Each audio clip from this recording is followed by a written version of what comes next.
Thank you for joining us here at the USU Career Studio for Career Tip Tuesday. I'm John Foulger, your host, and this month we're going to be talking about lifelong learning and how it can improve your career path journey.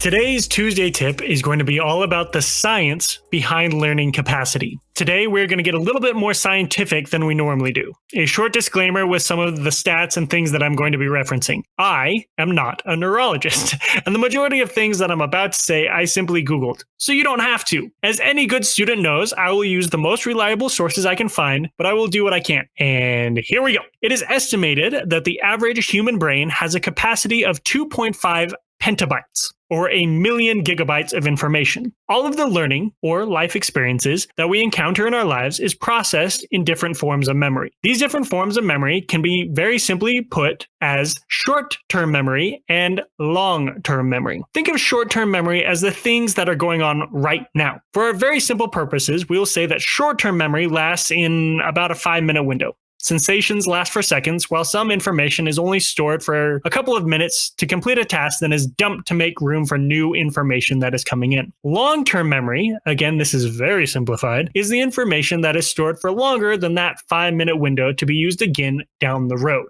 We can also apply short-term memory and long-term memory to learning. There are certain things that you learn to do for only a short amount of time, say for a specific job, but then when they are no longer being actively used, are dumped to make room for new skills. Long-term learning is for those skills that are often used and applied to many situations. Now, how do you transition your short-term, useful learning to the more flexible and universally applicable long-term learning? Through practice. That is how things are encoded in our memories, repeated exposure to them. This is how you can turn all of your learning into lifelong learning, by taking the skills and experiences that can be applied to the most situations and continually apply them. Learning is a skill that needs to be practiced in order for it to become really good. A common thought is that some people are easily predisposed to learning. This is false. Anyone can learn, and it comes from the continual practicing of skills that you want to hone. Thank you for joining us at the USU Career Studio for Career Tip Tuesday. Please don't forget to tell your friends about this podcast and to subscribe on YouTube to get all of the newest Career Tip Tuesday episodes first. Please join us next week as we continue giving you tips to improve your career path.